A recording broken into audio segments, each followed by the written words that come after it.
A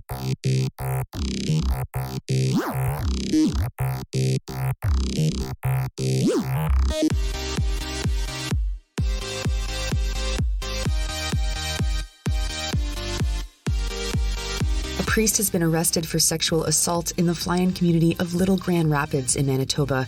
One woman's refusal to settle for eviction holds up massive new condo project in Montreal.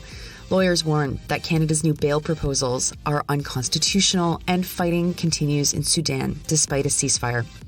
Good morning. It is Wednesday, May 31st. I'm Nora, coming at you from St. John, New Brunswick. Here are your headlines.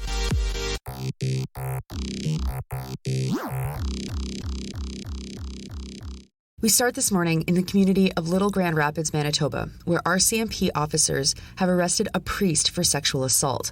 The charge is that he sexually assaulted an 8-year-old girl, and the cops say that there might be more victims. On May 27th, the girl was alone with the priest helping him clean when the assault happened. The priest tried to stop her from leaving, but the girl got free and ran home. When she told her mother what happened, her mother got police involved and the priest was arrested. The priest is Arul Savari, and he's been charged with sexual assault, sexual interference, and sexual exploitation of a young person. Luring and forcible confinement charges were laid as well, reports the Canadian Press. Savari worked at Pawangasi First Nation, and the community has said that there might be more victims, and they're encouraged to come forward. Savari is relatively new to Canada. He came to Canada 6 years ago and has worked under the Archdiocese of St. Boniface. He's the priest at St. John the Evangelist in Little Grand Rapids. In wake of the charges, Savari has been stopped from any ministerial activity and isn't allowed to be around parishioners or children. And now a good news story from Montreal. The Canadian Press's Megan Laurie is reporting the story of Carla White, who pays $400 per month for her small, plant-filled apartment in downtown Montreal.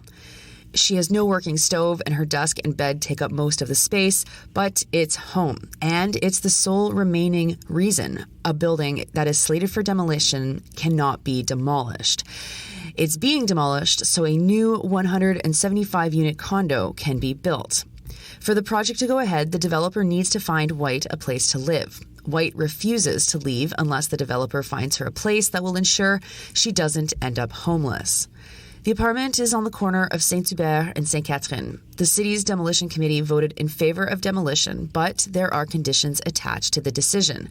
That the developer show that they've been able to come up with an agreement with the holdout tenant, aka White. The developer is Mondev. They claim that they've been trying to negotiate with White for years, but the negotiations have not been successful.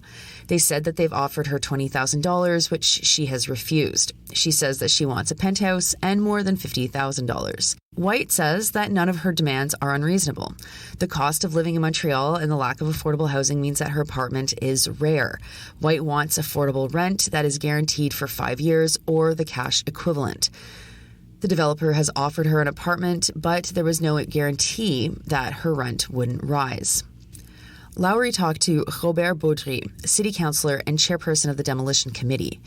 He said, quote, "In the current state of things, it's very hard to find new housing, so we wanted to re-emphasize the fact that according to the regulation, they have to show that everything has been done to respect the rights of the tenant," unquote. Next, criminal lawyers are raising concerns that proposed changes to Canada's bail laws will be declared unconstitutional. The Liberals are supposed to issue a statement that explains how the changes are constitutional soon. Criminal lawyer Kyla Lee has said that the changes to make it more difficult for some repeat violent offenders to get bail will be unconstitutional, as bail is considered a constitutional right. The legislation introduced by the federal Liberals will create a procedure where people will have to demonstrate why they believe that bail is warranted in their case, rather than how it works right now, where judges have to show why someone needs to stay behind bars.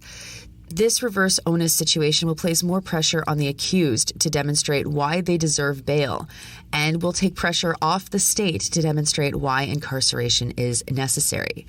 The government has said that there are quote-unquote data gaps related to bail conditions. They have not actually demonstrated through statistics that more violent crime is being committed by people who are out on bail.